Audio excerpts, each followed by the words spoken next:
Puji Tuhan, selamat pagi Bapak Saudara semua. Sebelum kita mendengar kebenaran firman Tuhan, kita akan mendengar sebuah lagu penyembahan, pujian terlebih dahulu. Tuhan Yesus memberkati.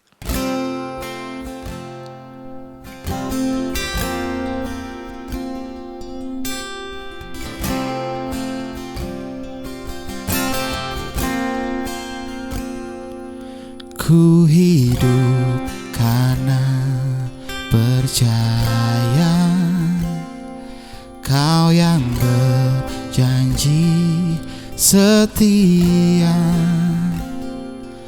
Pengharapanku selalu ada di dalam-Mu. Ku tidak akan menyerah meski dalam kesesakan. Seluruh hidupku dalam genggaman-Mu.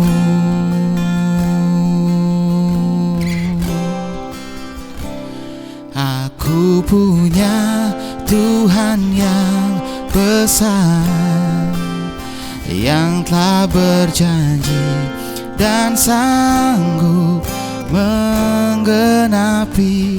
Imanku bersepakat percaya kuasa-Nya. Ku terima sekarang kemenangan dari-Mu.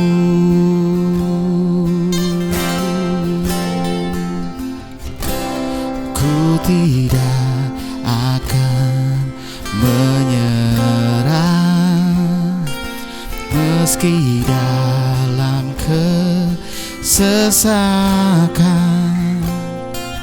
Seluruh hidupku dalam genggaman-Mu.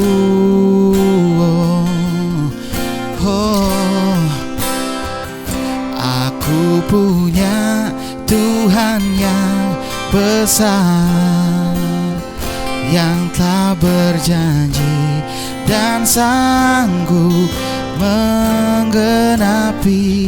Imanku bersepakat percaya kuasa-Nya. Ku terima sekarang kemenangan dari-Mu.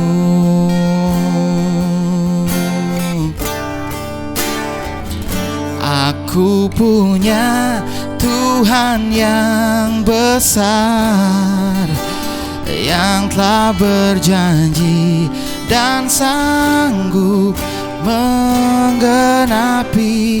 Imanku bersepakat percaya kuasa-Nya. Ku terima sekarang, ku terima sekarang, ku terima sekarang kemenangan dari-Mu. Oh,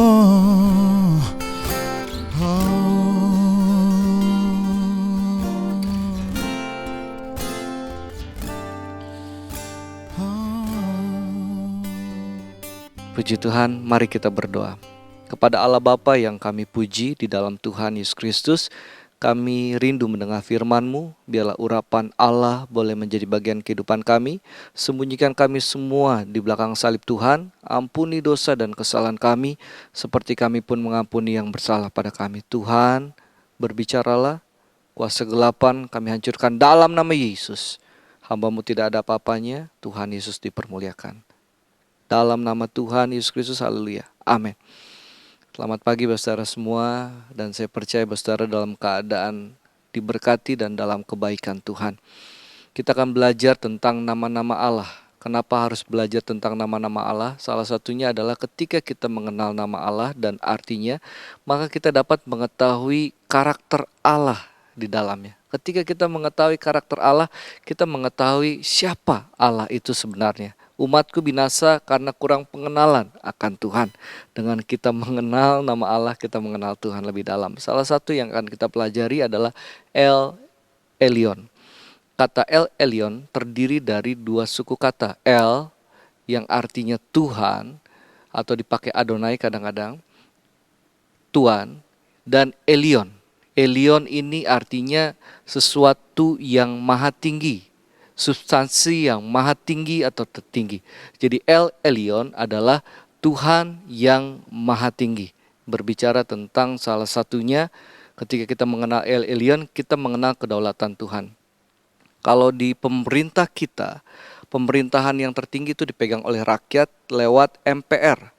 Tetapi pemerintahan, penjalan, penguasaan, kekuasaan yang tertinggi adalah presiden. Ada gubernur-gubernur di bawahnya. Di bawah gubernur ada wali kota atau bupati. Dan di bawah wali kota, bupati atau camat, ada kelurahan, di bawahnya lagi ada RT, RW. Nah, RT tunduk kepada atasnya sampai dengan presiden. Dia tunduk di atasnya. Jadi pemegang kekuasaan tertinggi itu presiden, pemerintahannya. Dan ada MPR yang di atasnya kemudian rakyat. Nah, berbicara tentang misalnya di tengah keluarga, pemegang kekuasaan tertinggi adalah biasanya suami sebagai kepala rumah tangga. Kalau kepala rumah tangga tidak ada, maka ibu rumah tangga pemegang kekuasaan tertinggi. Anak-anak harus tunduk kepada orang tua. Sehingga ketika anak kami misalnya ada yang bertengkar lalu mereka tidak bisa menyelesaikannya, mereka mencari orang tua mereka. Karena orang tua memiliki kedaulatan, sehingga anak-anak ketika diberitahu mereka harus tunduk kepadanya. Nah, El Elyon ini juga salah satu berbicara dengan kedaulatan. El Elyon pertama kali muncul di Alkitab adalah terdapat dalam Kejadian 14 ayat yang ke-19. Saya bacakan untuk saudara semua. Lalu ia memberkati Abram, katanya, diberkatilah kiranya Abram oleh Allah yang maha tinggi, pencipta langit dan bumi. Kemudian ayat 20, dan terpujilah Allah yang maha tinggi yang telah menyerahkan musuhmu ke tanganmu. Lalu Abram memberikan kepadanya 1/10 dari semuanya itu. Saudara, di sini kita menemukan kata Allah yang maha tinggi. Maha tinggi apa? Karena dia menciptakan langit dan bumi. Yang pertama adalah dia menciptakan langit dan bumi. Artinya segala sesuatu semesta ini, baik yang ada di langit maupun yang ada di bumi, itu semua diciptakan oleh Allah. Dan karena segala sesuatu adalah ciptaannya, maka Allah memiliki kedaulatan atas apa yang ia ciptakan. Sehingga di langit dan di bumi dan di bawah bumi, semua tunduk kepada Allah. Tidak ada Allah lain, tidak ada ilah lain, tidak ada dewa lain yang lebih tinggi daripada Tuhan, pencipta langit dan bumi. Sehingga semuanya harus tunduk kepadanya. Dan sebuah kedaulatan Allah ini tidak bisa disangsikan. Allah yang mengatur segala sesuatu. Lalu apa makna kedaulatan itu dalam kehidupan kita orang percaya? Kalau saudara baca dalam ayat yang 20, maka Alkitab mencatat demikian. Terpujilah Allah yang maha tinggi yang telah menyerahkan musuhmu ke tanganmu. Ini ada satu peristiwa yang menarik tentang Allah Elyon, Allah yang maha tinggi dan kedaulatannya. Ada 4 raja yang berkuasa di bawah Kedorlaomer, lalu ada 5 raja lain, salah satunya raja-raja Sodom dan Gomora. Nah, yang kelima raja saya sebutkan terakhir, mereka tunduk kepada Kedorlaomer 4 raja sebelumnya selama 12 tahun. Dan pada tahun ke-13 mereka memberontak mengumpulkan tentara. Dan kemudian 4 raja yang dipimpin oleh Kedorlaomer mengumpulkan tentara lalu menyerang, akan berperang dengan 5 raja pimpinan raja Sodom dan Gomora. Tetapi dalam perjalanan mereka, maka saudara baca dalam ayat yang kelima, mereka mengalahkan orang Refaim di Asiterot Karnaim, orang Susim di Ham, orang Emim di Syarwe Kiryataim, dan orang Hori di pegunungan mereka yang bernama Seir. Nama-nama daerah yang saya sebutkan ini adalah daerah-daerah yang katanya masih keturunan raksasa. Jadi mereka itu orang yang pandai berperang, orang yang jago. Sebagaimana ketika pengintai melihat mereka keturunan raksasa, ciut nyali mereka. Nah, orang-orang yang saya sebutkan tadi dengan daerah-daerahnya ini adalah keturunan raksasa. Dan mereka semua dikalahkan oleh keempat raja yang dipimpin oleh Kedorlaomer. Kemudian mereka pun sampai kepada ayat yang ke-6 dan 7. Mereka juga mengalahkan orang orang Amalek dan orang Amori. Jadi setelah mengalahkan keturunan raksasa, orang Amalek, orang Amori yang jago-jago berperang pun dikalahkan oleh keempat raja tersebut. Jumlahnya sudah pasti ada yang memperkirakan 1.000 sampai 10.000 orang lebih dari Raja Kedorlaomer ini. Semua mengalahkan keturunan raksasa dan orang Amori dan Amalek yang pahlawan-pahlawan perang. Sehingga dapat kita simpulkan Kedorlaomer dengan pasukannya dan keempat raja yang ini adalah mereka mesin-mesin perang yang tidak terkalahkan. Ketika bertemu dengan Raja Sodom dan Gomora dan teman-temannya yang lain, 5 raja ini, mereka semua dikalahkan. Mereka semua ditangkap dan dikalahkan. Termasuk Lot, keponakan Abraham yang ada di Sodom pun tertawan. Ketika Abram mendengar peristiwa ini, maka Abram mengumpulkan orang-orang yang dapat bertempur di rumahnya. Saudara sendiri tahu Abram adalah pekerjaannya sebagai seorang gembala. Rumah tangganya pun gembala. Tetapi karena dia mendengar Lot ponakannya tertangkap, dikumpulkan orang-orang yang dapat berperang. Jumlahnya 318 orang. Lalu mereka pun pergi bertempur dengan keempat raja yang pasukannya adalah mesin-mesin perang. Tetapi apa yang terjadi? Keempat raja ini ditaklukkan oleh Abram dengan 318 orang di rumahnya. Jadi saudara dapat disimpulkan bahwa Abram ini ada dalam penyertaan Tuhan. Sehingga ketika bertemu dengan Melkisedek dikatakan terpujilah Allah yang Maha Tinggi yang menyerahkan musuh-musuhnya.